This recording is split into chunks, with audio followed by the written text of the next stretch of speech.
Good morning, everyone. I am Dr. Iraj Alam Khan, and today we are going to see principles of immunization in children. Today's learning objective would be after completion of this lecture, we would be able to define vaccine, to know the difference between vaccination and immunization, to know about the injection procedure in children, to know about important considerations during immunization, to know about the injection site and technique in children. Now the first, what is vaccine? A vaccine is composed of one or more antigens of a pathogenic agent which, when administered to a previously unexposed individual, will elicit an immune response but will not cause the disease. Now, vaccine could be live attenuated, killed, toxoid, or a subunit. Details of these we are going to cover in next lecture. Okay. Now, what is the difference between vaccination and immunization? Vaccination and immunization, these words are used interchangeably, but there is a difference between them.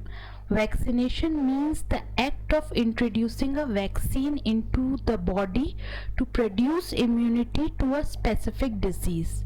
It is a procedure of whereas immunization is the process by which a person becomes protected against a disease through vaccination. Or in simple line, immunization is the end effect of vaccination. Now let's see the injection procedure. Now the first principle of medicine is primum non nocere. First, do no harm. So first, hands should be washed with soap and water for at least 2 minutes using WHO's 6 steps technique. Alternatively, if it is not available, alcohol-based waterless antiseptic hand rub can be used. Gloves need not to be worn when we are administering vaccine unless patient has open lesion on hand or is likely to come in contact with potentially infective body fluids. The needles used for injections must be sterile and preferably disposable. Nowadays National Immunization Program prefer auto-disable syringes.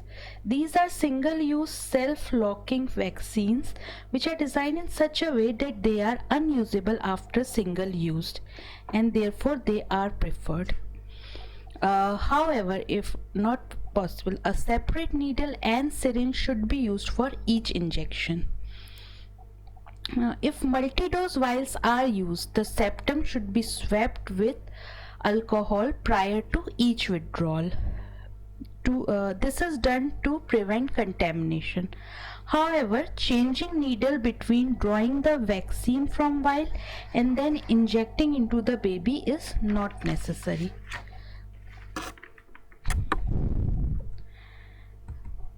Now, different vaccines should never be mixed in the same syringe.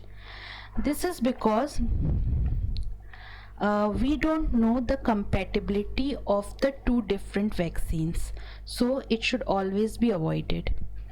Pre-filling of syringes should not be done because of the potential of administration errors, as majority of vaccines have similar appearance after drawing into the syringe, and this may cause confusion which vaccine is which, so pre-filling of syringes should be avoided.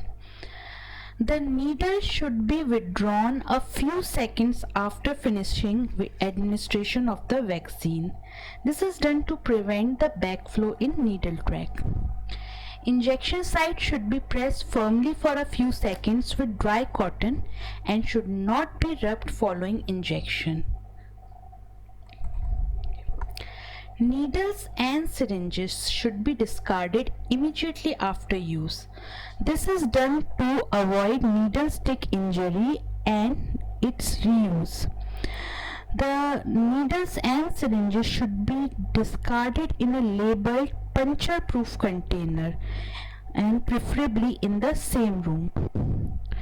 All the children who are vaccinated should be observed for an allergic reaction for at least 15 to 20 minutes after receiving immunization.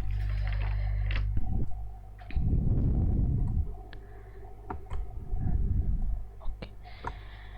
Now some important considerations.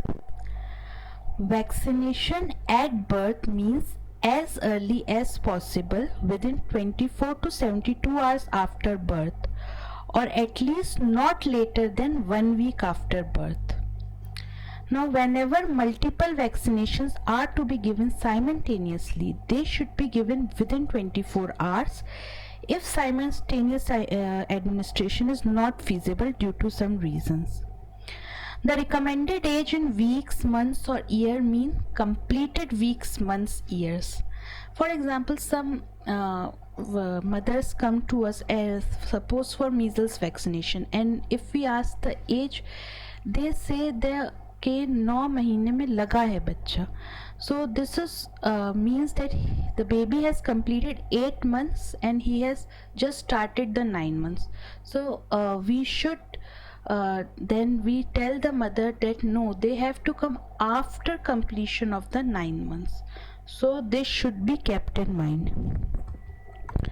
When 2 or more live parenteral or intranasal vaccines are not administered on the same day, they should be given at least 4 weeks apart.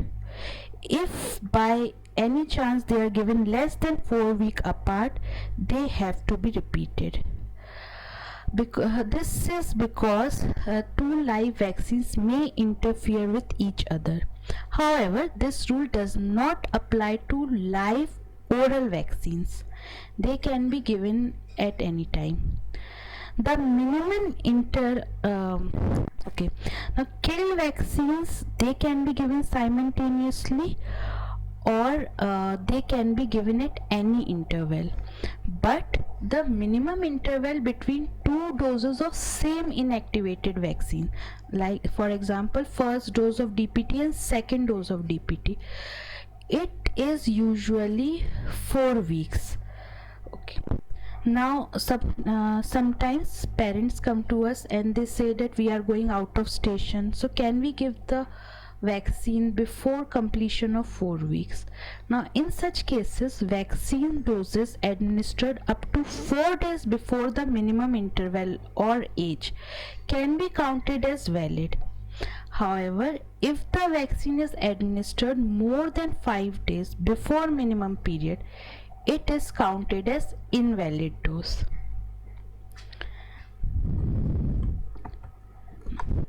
Any number of antigens can be given on the same day, and the use of combination vaccines generally is preferred over the separate injection, obviously because it reduces the sites of injections. Now, if multiple vaccines are administered on the same visit, different anatomical sites are preferred. However, if it is not possible because multiple vaccines are given, then 2 vaccines can be given in the same limb at the single visit. First, we will prefer different anatomical site, but if it is not possible, then we can give 2 vaccines in the same limb. For young children, the preferable site for giving the vaccines at same limb is anterolateral aspect of thigh because of greater muscular mass. The distance between 2 injection site is arbitrary, but it should be at least 1 inch apart. This is done because so that local reactions are unlikely to overlap. In older children, for giving 2 vaccines at the same site, deltoid muscle can also be used. Okay. One more important thing that you should remember, that we should avoid giving intramuscular injections at gluteal region. This is because of risk of damage to the sciatic nerve. Okay. So this table tells about the injection site and technique according to the age. For neonates and infants, anterolateral thigh is preferred. In neonates, skin should be stretched between thumb and finger. This is because of less amount of subcutaneous tissue and muscle, so skin is stretched. In from age 1 month to 1 year, we can bunch the skin, subcutaneous tissue and muscle to prevent the striking bone. In toddlers and older children, deltoid and anterolateral thigh, both sides are preferred. In deltoid, the skin should be stretched between thumb and forefinger, and at anterolateral thigh, we have to bunch the skin, subcutaneous tissue and muscle. For adolescent, we can prefer deltoid or anterolateral thigh, any side. Now, subcutaneous injections for infants, preferred site is thigh, and for age more than 1 year, preferred site is outer triceps. Now, intradermal injections at all ages are preferred at left deltoid, and to check, we have to see a 5 millimeter of wheal. It should be raised, so we come to know that intradermal injection had been given. Okay, so this is picture showing injection technique. Intramuscular injections are given at 90 degree, subcutaneous injections are given at 45 degree. Now, intravenous injections are given at 25 degree, but I am repeating again, no vaccine is given through intravenous route, and intradermal vaccine can be given at 10 to 15 degree. So this is all about the principles of immunization in children.